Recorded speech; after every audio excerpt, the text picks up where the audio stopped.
Hi, and welcome to 15 Minutes of Fame. I'm Geoffrey Driscoll in the nice, snowy, cold Edmonton, Alberta. And I'm Jim Kerr, somewhere nice. Where are you there? Where are you there, Oh, Jim? It looks streaming like you're live someplace from different. Mexico and Oh, you're in Tehuacan. Mexico right now. Yeah, Oh, state of Puebla. oh, good for Yeah, you. no big deal. Yeah, no big deal. Yeah, I get some time off work every now and then. Hey, it's nice for you. Good for you. I'm glad to know that you can still do this. This is good. That's good for you. I'll still be very white or red when I come home, so don't you worry about that. Okay, good. Let's get started. So there were more suspensions plus one big non-suspension this week in the National Hockey League. Did you think that Matt Cook should have been given more than 4 games? What do you think about the Getzlaf hit that left Dan Hamhuis concussed? We'll talk about that a little bit, and then Jim, let's get into that Islanders-Pittsburgh melee a little bit later here. But what do you think about Matt Cook only getting 4 games and then the Getzlaf hit? Well, with the Matt Cook thing, right? It's like, how many times does this guy need to, we've seen it time and again where he's been penalized and not penalized for identical blindside blows to the head. Granted, it was last year before they brought the actual rule in, but this is days after a knee-on-knee collision with Alex Ovechkin. 4 games? Yeah, I think there was kind of outrage or confusion or, I guess we saw this coming across the hockey world after that. But, I mean, what would you give him, Jeff? Well, I mean, maybe for that one, 4 games, but I don't know. I mean, Matt Cook's getting pretty high on my Sean Avery level of NHL hate, Jim. Yeah. And he might be a nice guy, and he showed that he was a nice guy in the HBO 24/7 series. But it's time. I don't know, man. Like, guys like this shouldn't be in the NHL. There's no place for them. Well, we're all different when we get on the ice, eh? That's right. That's exactly it. We look like nice people if I spoke to anyone like I spoke to refs, yeah, that's right. I don't have any friends. But I think with Matt Cook, it's more a case of he's got a track record of doing this and a track record of getting away with it or getting off lightly. Yeah. At some point, you have to show something that tells the players, okay, we are not going to put up with this anymore. Yeah. And I guess this brings us to another point, something written in the New York Post last week, where the NHLPA, apparently, according to Larry Brooks, he heard that they only signed off on Rule 48 with the understanding that Colin Campbell wouldn't be giving out any mega suspensions for head hits. Which is well, crazy. If that's the case, I mean, if that's the case, that certainly is how it's played out so far. But that's just the wrong direction completely. Absolutely. I agree completely. It's the wrong direction. No, if you want to get head hits out of the game, be serious about it and get head hits out of the game. Honestly, you know what it's like? It's like when they took obstruction out of the game, where the first couple of months, there was just 60 minutes of power plays every game, and you think, this is brutal. Yeah. But then it goes away. Yeah, that's right. That's right. That's how you make the change. It has to be extreme at first, but then, you get rid of it. On to the Getzlaf hit. I mean, it's a tough one because it all happens so quickly, but that wasn't one of the predatory kind of hits you see because he rounds the net, and they're looking right at each other. That's what. And there's one more stride, and he turns. I'm not saying that he turns, like you see some guys turn, where it's just the momentum of passing the puck turns his body, and I honestly think it was just one of those. You get hit a certain way and you're knocked out. You see heavyweights get knocked out, and you think, wow, lucky punch. I think it was just an unlucky bounce off the boards with his head. But I'm glad they didn't suspend Getzlaf because that's not necessarily what they're trying to get out of the game. Yeah. No, that's good. No, I agree. Especially because they make eye contact right beforehand. Hamhuis certainly should have done a little more to protect himself. I thought, so I'm happy they didn't suspend Getzlaf as well, and I hope this serves as kind of an indication to people in the NHL. Listen, you got to protect yourself. You gotta, that kind of thing. So, and I think they're looking for, is it predatory? And you see some of these hits where you go, this guy is trying to kill this other guy. Yeah. Getzlaf is finishing his check more so. No, that's right. I agree. Speaking of, crazy suspensions, did you see that? I mean, that game between the New York Islanders and the Pittsburgh Penguins, and just as a quick aside, besides the fact that all this stuff happened, The Islanders scored 9 times in that game, Jim, Oh, which is no. crazy. So, anyways, but they, a bunch of hits. Matt Martin sucker punches Max Talbot. Eric Goddard leaves the bench to join a fight, which is not what's supposed to happen. And then Islanders goaltender Brent Johnson gets into another fight. How about that? Or sorry, Pittsburgh. Well, what's funny about that one is Goddard left the bench to protect Johnson, who broke the guy's face the last time. I know. Yeah. The guy's a champion. He can handle his own. And I think that's the wrong time to leave the bench. Obviously, it's a big suspension whenever you do it, but Brent Johnson was ready for the fight. Guy, you know what I like about it? Takes his lid off. Darn right. Everything. Yeah, good for he him. drops the mitts, takes the helmet off. He wants to be seen as a legitimate fighter. You are when you see that. When the two guys shed the mitts, throw the lid off to the side. But what a strange game that was. Over 360 penalty minutes, I think, and 10, 15 misconducts, all these fights. By the end of the game, there were more coaches on the benches than players. It was fantastic. The sucker punch, though, that could have turned out a lot worse. That was actually the least of the suspensions.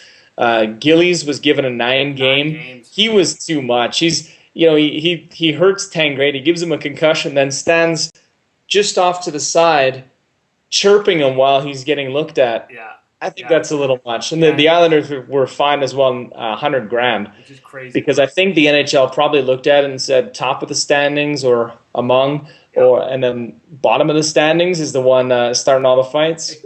How about that? Maybe take it easy. Exactly.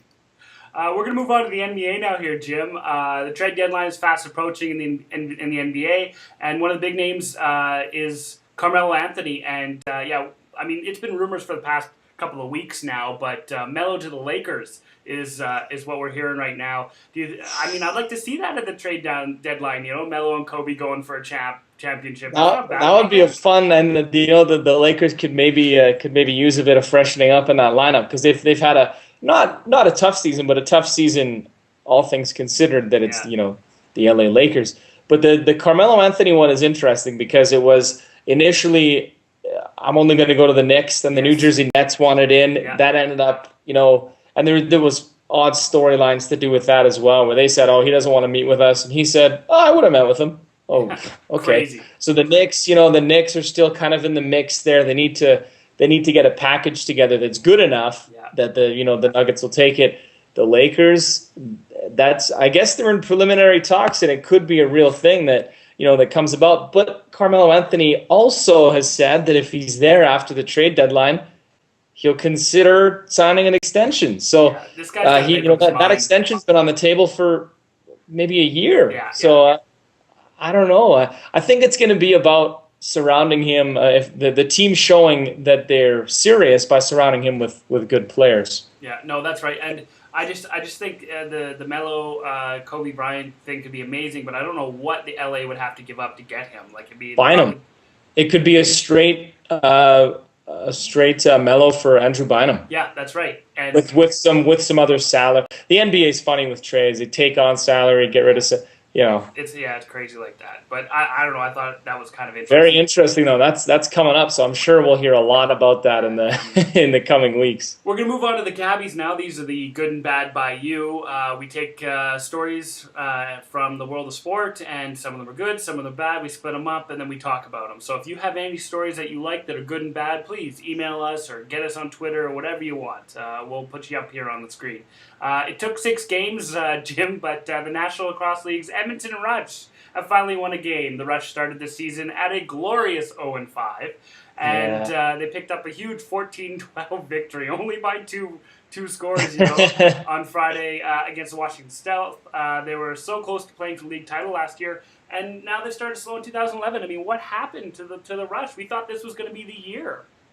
Well, sports is funny like that, but I think the city's behind the team, and they're in these games. It's not like they're getting, embarrassed every night. On Friday night, though, it came down to like a breakaway game winner with under 2 minutes to go. Like, just it would have been fun to see that live. It's exciting. Yeah, it's nice to see them finally, because when you get into a run like that, where you go, when's that win gonna come? Yeah, finally, exactly. It's there, And maybe we'll see them go on a run after this. The New Jersey Devils and the $100 million man himself, Ilya Kovalchuk, have started to turn things around. A pretty woeful start to the season. Kovalchuk comes into this weekend with 6 points in his last 4 games, 4 goals, 3 game winners, Jeff. Yeah, 3 game winners. The guys started turning around finally. I mean, the Jersey Devils have won a bunch of games in a row and stuff like that. They got themselves out of the basement on the Eastern Conference. Yeah. I mean, good for them, but I mean, it took a little while. Well, they changed the coaching, and maybe that shows you, how much coaching has to do with it. The Cleveland Cavaliers, on the good side, I love this. Finally, we get to put the Cavs on the good side, Jim. Beat the LA Clippers on Friday night, ending a long run of losses. It was awesome. First win since December 18th. That was last year. And they needed overtime again this year. The win last year on December 18th was overtime against the Knicks, and this was overtime as well. Just their 9th win of the season, which is unbelievable. What do you think? That's a good. We'll give him that. I watched the end of that game. It was exciting. Everyone's pumped because it was in Cleveland. They were happy to finally get it. But this also leads us back into the bad side of things. On the bad. The Cavs set an NBA record last week with a 25th straight loss. Yeah. And tied a North American pro sports record with a 26th straight loss. They had lost 35 of their last 36. Yeah. Before that win on Friday. That is just something else right there. That's a whole lot of losing. How great was the party in the locker room afterwards? You know how when you champagne, win, exactly. You got the music going on. You got guys high-fiving each other all over the place. Yeah. Like when they finally won that game, I want to know how crazy it was in there. Or were they like, this is so embarrassing, we can't even cheer? Oh no, the place was on fire, man. The place was on fire. I love it. So, Man U faced Manchester City this weekend in the English Premier League, which was awesome. The most expensive game ever played in the history of pro sports. When the Yankees played the Red Sox, we're talking about $350 million worth of players, Jim. The value of this game was $850 million. Jim, that's almost $1 billion. Yeah. Well, they got those financial fair play rules in there, so they're making sure everyone's.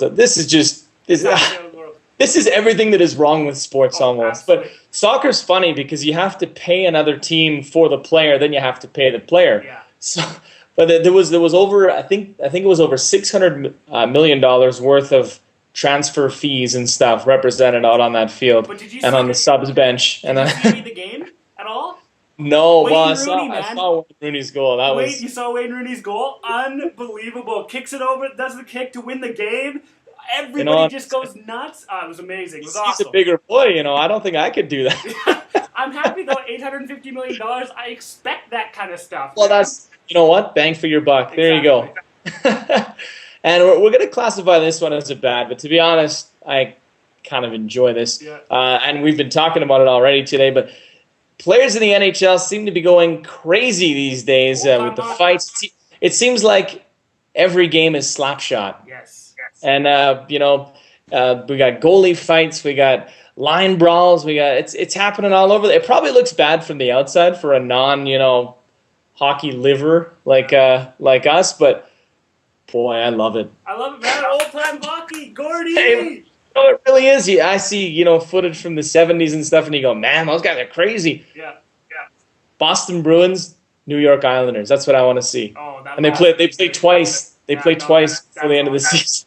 We're going to move on to quick hits now. Quebec City says it'll be getting started on a new NHL-style rink in the coming months. The NHL took that opportunity to reiterate its stance that there is no plans to expand or relocate any teams. Will Quebec City get a franchise at this point, Jim?